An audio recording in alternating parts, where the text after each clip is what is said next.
Di kota Sufa, tinggallah seorang pemuda bernama Zahid. Dia hidup pada zaman Rasulullah Sallallahu Alaihi Wasallam. Setiap hari tinggal di Masjid Madinah. Zahid memang bukan pemuda tampan. Di usianya yang ke-35, ia belum juga menikah.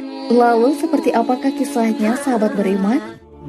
Suatu hari ketika Zahid sedang mengasah pedangnya, tiba-tiba Rasulullah datang dan mengucapkan salam kepadanya.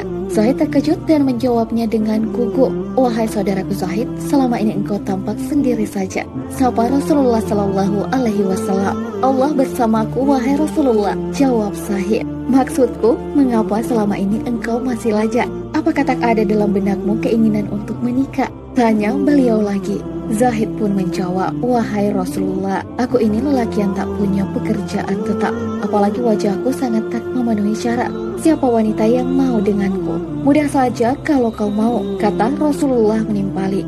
Zahid hanya termangu. Tak lama kemudian Rasulullah memerintahkan pembantunya untuk membuat surat lamaran untuk melamar wanita bersama Zulfa binti Sa'id. Ia anak bangsawan Madinah yang terkenal kaya raya dan cantik jelita. Surat itu pun diberikan kepada Zahid untuk kemudian diserahkan kepada Sa'id. Setiba di sana ternyata Sa'id tengah menerima tamu. Maka usai mengucapkan salam, Zahid menyerahkan surat tersebut tanpa masuk ke dalam rumah. "Sa'id saudaraku, aku membawa surat untukmu dari Rasulullah yang mulia," kata Zahid. Sa'id menjawab, "Ini adalah kehormatan buatku." Surat itu dibuka dan dibacanya. Alangkah terkejutnya Sa'id usai membaca surat tersebut. Tak heran karena dalam tradisi bangsa Arab selama ini, perkawinan yang biasanya terjadi adalah seorang bangsawan harus kawin dengan keturunan bangsawan pula.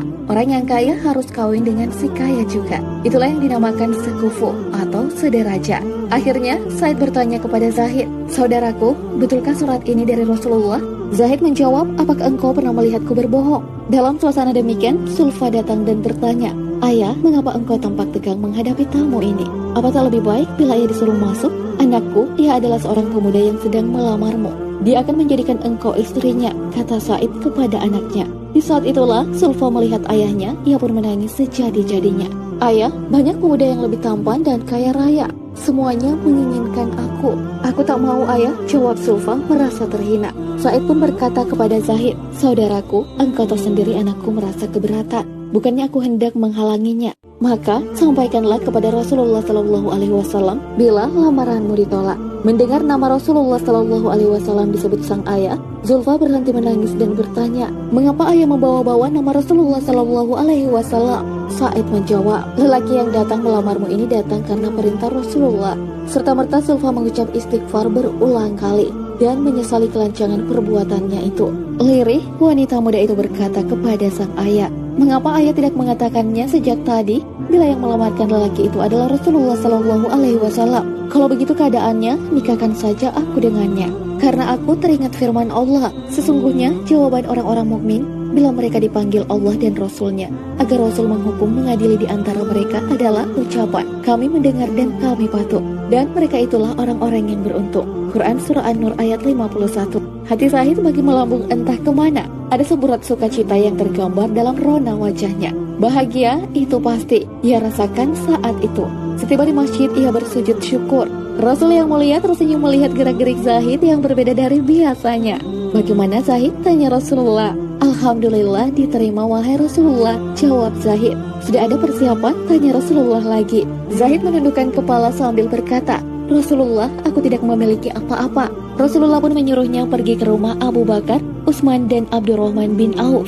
Setelah mendapatkan sejumlah uang yang cukup, Zahid pergi ke pasar untuk belanja persiapan pernikahan. Bersamaan dengan itu, Rasulullah menyuruh umat Islam untuk berperang menghadapi kaum kafir yang akan menghancurkan Islam. Ketika Zahid sampai di masjid, ia melihat kaum muslimin telah bersiap dengan persenjataannya. Zahid bertanya, "Ada apa ini?" Sahabat menjawab, "Zahid, hari ini orang kafir akan menghancurkan kita. Apakah engkau tidak mengetahuinya?" Zahid pun beristighfar beberapa kali sambil berkata, "Wah, kalau begitu aku lebih baik menjual perlengkapan perkawinan ini dan aku akan membeli kuda terbaik. Tetapi Zahid, malam nanti adalah bulan madumu. Apakah engkau akan pergi juga?" kata para sahabat menasihati.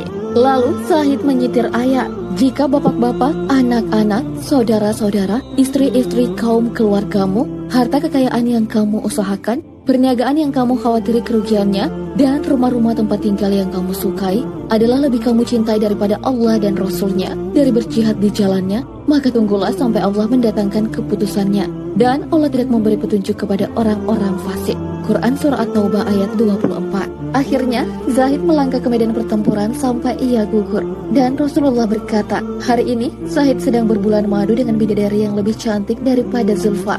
Lalu Rasulullah membacakan surah Al-Imran ayat 169 hingga 170. Janganlah kamu mengira bahwa orang-orang yang gugur di jalan Allah itu mati. Sebenarnya mereka itu hidup di sisi Rabb-Nya dengan mendapat rezeki. Mereka bergembira dengan karunia yang diberikan Allah kepada mereka dan bergirang hati terhadap orang-orang yang masih tinggal di belakang yang belum menyusul mereka, dan mereka tidak bersedih hati. Para sahabat pun meneteskan air mata. Bagaimana dengan Zulfa? Mendengar kabar kematian Zahid, ia telah berucap, "Ya Allah, alangkah bahagianya calon suamiku itu. Andai aku tak dapat mendampinginya di dunia, izinkanlah aku mendampinginya di akhirat kelak."